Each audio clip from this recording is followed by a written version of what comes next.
We're glad to be here in Springfield, standing up for the rights of middle-class homeowners like Cy Molman, who kindly agreed to host us today. I've said it before, and I'll say it again. The Trump administration has it out for New Jersey. No other state was hit harder by the Trump tax plan. It was written by corporate lobbyists behind closed doors and rammed through the Republican Congress at record speed. It raids the pockets and futures of middle-class families just to line the pockets of big corporations and wealthy CEOs. And it caps the state and local property tax deduction we know as SALT, the SALT deduction, at an arbitrary $10,000. What does that mean for New Jersey?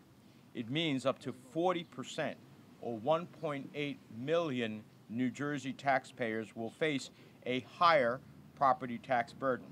It means we'll have to pay taxes on our taxes. It means the average New Jersey family that itemizes their taxes will lose an average deduction of $8,000. That's why I gladly stood with Governor Murphy last month as he signed a new law authorizing local property tax credits for homeowners who make charitable contributions to locally authorized nonprofits. These property tax credits would be worth up to 90% of those contributions. And that will go towards teaching our children, paying our public officers and firefighters, and making new investments in our communities. Now, New Jersey is not the first state to do this. At least 32 states across America have set up similar tax credits for a variety of purposes, from school funding to preserving open space. But as I've said before, the Trump administration has it out for New Jersey. This administration has weaponized the IRS to target states like New Jersey that refuse to let Republicans in Washington raise their property tax burden. Back in December, the IRS suggested that homeowners who prepaid their 2018 property taxes in 2017 may not be able to fully deduct them, meaning they'd be taxed twice on the same dollar. And now the IRS has announced it plans to issue guidance forbidding New Jerseyans who contribute to these local nonprofits from claiming the deduction on their federal tax returns. That's why I just wrote a letter signed by all of a majority of our state's congressional delegation, urging the IRS to treat New Jersey just like any of the 32 other states who have similar charitable contribution programs on the books. And I was taking a look at what some of those states are, just to give you a sense.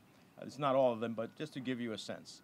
Alabama, Arkansas, Georgia, Idaho, Kansas, Kentucky, where the majority leader comes from, Louisiana, Mississippi, Utah, where the chairman of the Senate Revenue Finance Committee sits.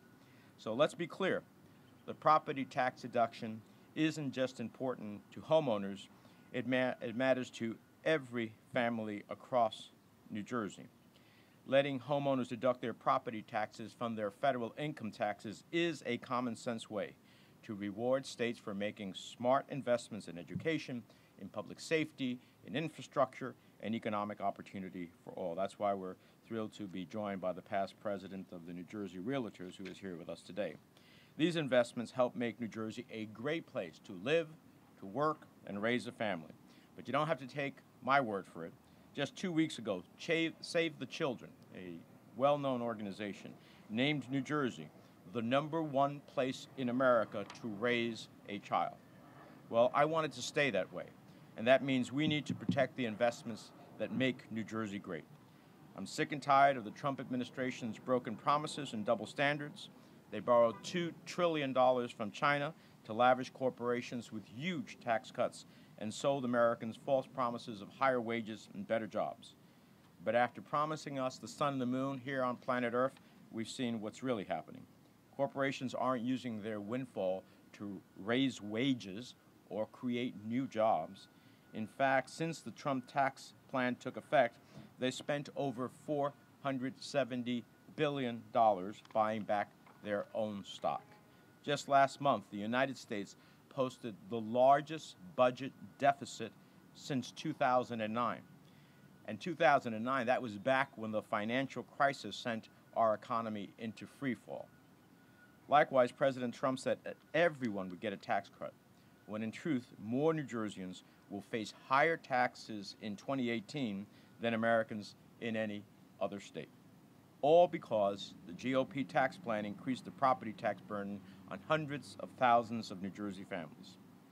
Now, I've heard throughout my 26 years in Congress, my Republican colleagues constantly talk about states' rights, that the framers of the Constitution believed in states' rights. Well, the Trump tax plan is an outright assault on New Jersey's states' rights.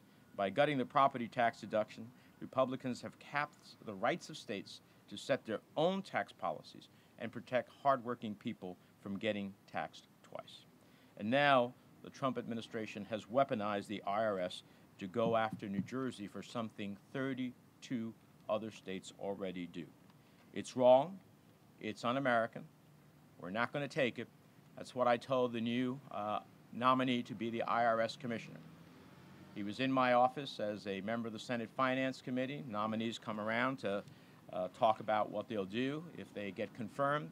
I told him, either it's good for New Jersey or it's not good for the 32 other states.